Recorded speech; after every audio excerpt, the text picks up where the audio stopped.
pense qu'on n'est pas loin du mètre 50, mètre 60. Les premières espèces d'esturgeons, elles sont contemporaines des dinosaures. Elles ont plus de 200 millions d'années. Ce poisson super chelou, il peut dépasser les 2 mètres de long. Mais j'ai aussi découvert qu'il est passé tout près de l'extinction dans les années 70. Son retour pourrait être un exemple de ce qu'on peut faire pour sauver des espèces. Il y avait encore des populations au début du siècle dans les grands fleuves d'Europe de l'Ouest. Les populations, elles ont chuté pour différentes causes. Ce poisson, c'est l'esturgeon européen. Il est notamment connu parce que c'est l'une des espèces dont les œufs permettent de faire le caviar. Pour vous raconter comment des scientifiques permettent son retour en France, mon collègue Florian est parti à sa recherche dans l'estuaire de la Gironde. Grâce à une interdiction totale de sa pêche en 1982 et un plan de sauvegarde européen, il est aujourd'hui de retour. Il s'est demandé pourquoi l'esturgeon européen a failli disparaître, qu'est-ce qui permet de sauver ce poisson géant, on vous explique. Donc là, on effectue des traits de chalut dans l'estuaire de la Gironde. On a une vingtaine de zones où on peut échantillonner les poissons. C'est important d'avoir des indicateurs de la bonne survie de l'espèce, aussi de l'état de santé des animaux, leur croissance, qu'est-ce qu'ils ont mangé, etc. Ça peut varier par rapport à des impacts type augmentation des températures, augmentation de la salinité dans l'estuaire. En fait, ça c'est un sondeur à une certaine fréquence. Et on suspecte que quand ça fait ce petit signal, ça peut être un esturgeon ou un congre.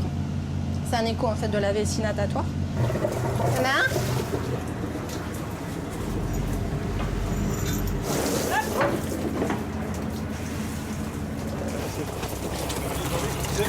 Alors là, on a un gros esturgeon. Ça peut mesurer jusqu'à quelle taille ? Alors pour l'instant, le plus gros qu'on ait eu, c'est 1,80 m, mais historiquement, il y a des poissons jusqu'à 3 mètres. Donc en fait, l'espèce, c'est Acipenser sturio. Peu à peu, depuis le XXe siècle, l'espèce elle a progressivement disparu pour différentes raisons. Soit par rapport à la dégradation de la qualité des habitats, notamment la mise en place de gros barrages à l'aval des grands fleuves qui empêchaient la migration. Par ailleurs, c'était aussi une espèce qui était intéressante à la fois pour la chair et puis pour les œufs, donc pour le caviar. Le caviar, en fait, c'est les futurs œufs, donc ça se situe dans la cavité abdominale. Ils sont récoltés en sacrifiant le poisson, c'est-à-dire qu'on ouvre le ventre et on enlève toutes les gonades pour produire le caviar. Là, je prépare l'anesthésiant. Donc c'est à base de génol. Et j'arrête de parler parce qu'il ne faut pas que je me trompe dans la dose.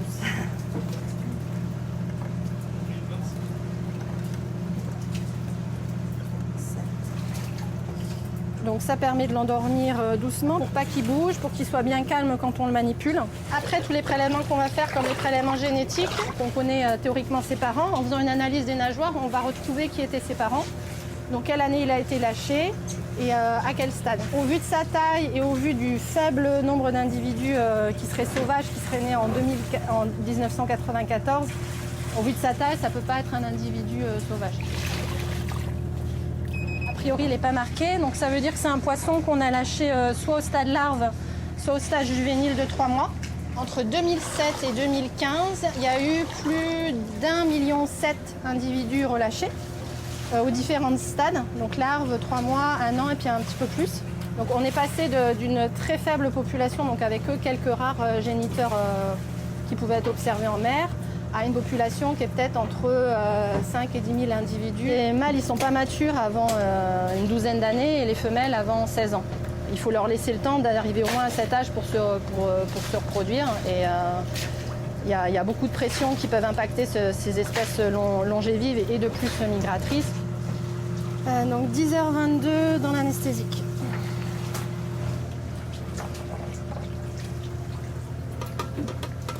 Moi je parie sur 28. Je dirais 30. Hein. Ça arrive. 34 moins le poids du sac. Et appareil photo. Ouais, c'est un gros individu là, 34 kilos. Ça fait partie des plus gros qu'on ait eu jusqu'à maintenant. Mais c'est normal parce que les plus gros individus reviennent. Je pense que c'est des individus de 2007-2008. Donc il y a des individus qui partent loin en mer, il y a des individus qui restent sans doute assez près dans la Gironde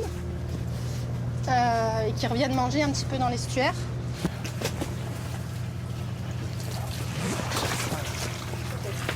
Parfait. Donc ça c'est une marque à identifiant unique qui se mesure avec un lecteur.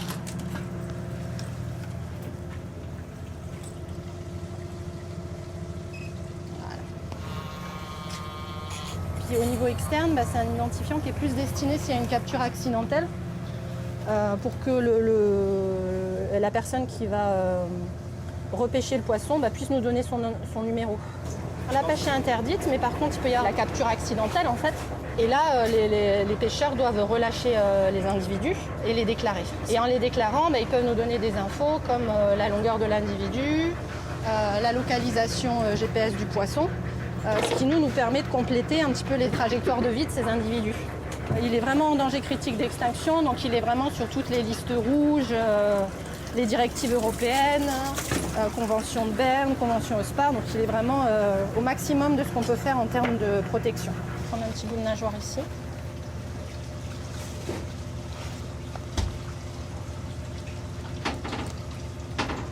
C'est pas quelque chose qui va le gêner par la suite, ça? Non, ça vraiment les nageoires ça repousse. Et puis c'est un delord, c'est vraiment le bout de la nageoire. C'est un peu comme si on coupait un peu les ongles. Je pense qu'il faut que tu te mettes de l'autre côté. Je te la tiens comme ça? Ouais, tu la tiens comme ça. Et ça pareil, ça reste du cartilage, donc c'est pas douloureux, ça peut être un peu long à faire. Ça sert à lire l'âge en fait. Comme sur les arbres, il y a des stries par exemple sur les troncs ou sur les écailles, on peut lire l'âge. Là c'est un poisson qui n'a pas d'écailles, donc on part sur un morceau de structure osseuse qu'on monte après dans la résine et en fait on voit les stries comme ce que vous pouvez voir sur les stries des arbres ou sur les otolithes d'autres poissons. Et au-delà de l'analyse d'âge, on peut aussi regarder un peu la microchimie aussi de ces structures pour en connaître plus sur l'habitat des poissons. Donc là on les devine, mais il faut vraiment les monter sous microscope pour voir les stries.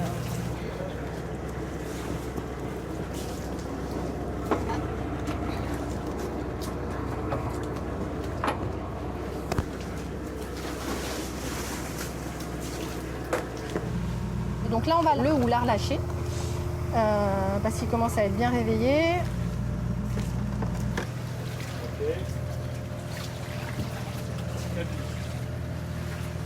Ouais, nickel.